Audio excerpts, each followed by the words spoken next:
حاجی عبد الوہاب صاحب قصہ سناتے تھے، یہ شاہ جہان بادشاہ کے دور کی بات ہے، دہلی کے اندر جو ہے نا شاہ جہان بادشاہ کی حکومت تھی، اور دہلی کی جو جامع مسجد تھی اس کے جو خطیب تھے وہ ملا جیون رحمت اللہ علیہ تھے، بہت بڑے اللہ والے تھے اور بہت بڑے عالم تھے۔ اور شاہ جہان بادشاہ جو تھا وہ 5 وقت کی نماز تو قلعے میں جو مسجد تھی وہاں پڑھتا تھا،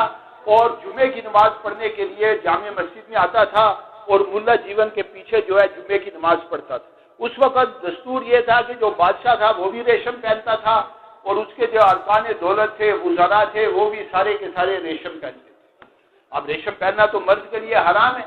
تو ایک جمعے میں بادشاہ بھی بیٹھے ہیں، اس کے وزراء بھی بیٹھے ہیں، ارکان دولت بھی بیٹھے ہیں، اور سب نے جو ہے نا ریشم پہنا ہوا، اور سب اس انتظار میں ہے کہ ملا جیون آئے اور خطبہ دیں اور ہم جمعہ پڑھیں۔ ملا جیون رحم اللہ کا جو گھر تھا وہ مسجد کے قریب تھا،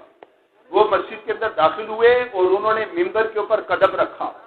جیسے ہی ممبر پر قدم رکھا تو مجمع میں سے ایک آدمی کھڑا ہو گیا، اور وہ کھڑے ہو کر کہتا ہے ملا جی مسئلہ بتاؤ، یہ بتاؤ کہ مرد کے لیے ریشم پہننا کیسا ہے؟ اب یہ ملا جیون کے لیے زبردست امتحان ہے، اس لیے کہ اگر صحیح مسئلہ بتائیں گے کہ مرد کے لیے ریشم پہننا حرام تو بادشاہ اپنی توہین محسوس کرے گا کہ بڑی مسجد کے اندر جو ہے نا جی ہمیں ذلیل کر دی، اور اگر غلط مسئلہ بتائیں گے تو پھر ایمان جاتا ہے۔ ایک عالم ہو، اس کو علم ہو، اور پھر وہ اس علم کو چھپا لے کسی مصلحت کی وجہ سے تو اس کا ایمان خطرے میں پڑ جاتا ہے۔ چنانچہ وہ ممبر سے نیچے اتر گئے اور واپس اپنے گھر میں چلے گئے، اور وہاں جا کر اپنے گھر والوں کو اکٹھا کیا، اور جو آدمی وصیت کرتا ہے مرتے وقت وہ ان کو وصیت کرتے کہ بھائی میرے بعد یوں کر لینا، یوں کر لینا۔ یعنی ملا جیون نے یہ طے کر لیا کہ میں نے مسئلہ صحیح بتانا ہے، جان جاتی ہے تو جائے۔ دوبارہ مسجد میں آ گئے اور ممبر کے اوپر چڑھ گئے اور کہنے لگے ہاں بھائی کہاں وہ مسئلہ پوچھنے والا، اپنا مسئلہ پوچھو۔ تو وہ آدمی کھڑا ہوا اور وہ کہتا ہے ملا جی یہ بتاؤ کہ مرد کے لیے ریشم پہننا کیسا ہے؟ اب ملا جیون نے فتویٰ دیا، فرمایا کہ مرد کے لیے ریشم پہننا حرام ہے، اور جو اس کو حلال سمجھ کر پہنتا ہے وہ واجب القتل۔ اور اس دوسرے جملے کی ضرورت نہیں تھی، لیکن ایمان کی حرارت کی وجہ سے یہ بات بھی کر دی۔ اب جو ہے نا ساری مسجد کے اوپر سناٹا چھا گیا کہ بادشاہ کی موجودگی کے اندر ایسی جرت، اور بادشاہ بھی غصے میں آگ بگولا ہو گیا۔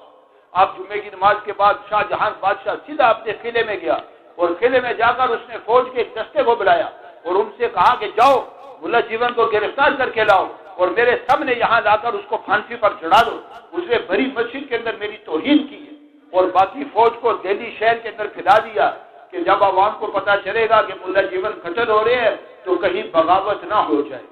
اب شاہ جہان کا جو بادشاہ تھا اورنگزیب، وہ ملا جیون کا شاگرد تھا۔ اس زمانے میں بادشاہوں کو بھی شوق ہوتا تھا کہ اپنے بچوں کو عالم بنائیں، تو جب اورنگزیب نے یہ بات سنی تو وہ باغے باغے آئے اور کہنے لگے استاد جی والد صاحب نے حکم دے دیا ہے، ابھی ایک دستہ آئے گا آپ کو گرفتار کر کے لے جائے گا اور قلعے کے اندر آپ کو ابا جی کے سامنے پھانسی پر چڑھا دے گا۔ اب ملا جیون کے ایمان کو دوبارہ جوش آیا۔ ملا جیون نے کہا اچھا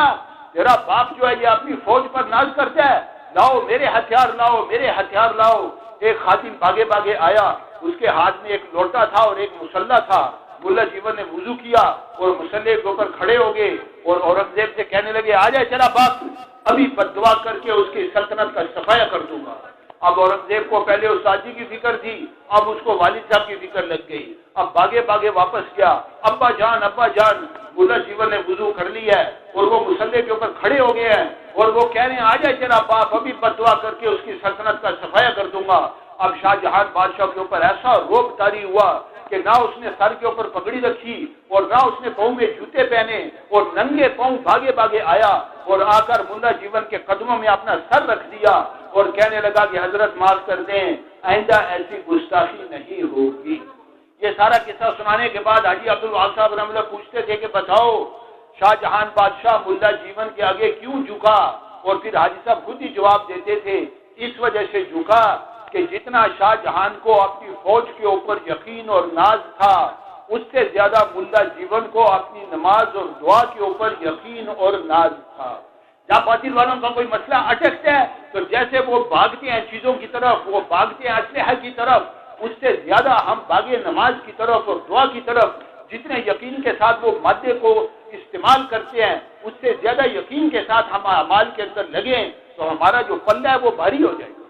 مسئلہ سارا کا سارا یہاں اٹکا ہوا ہے۔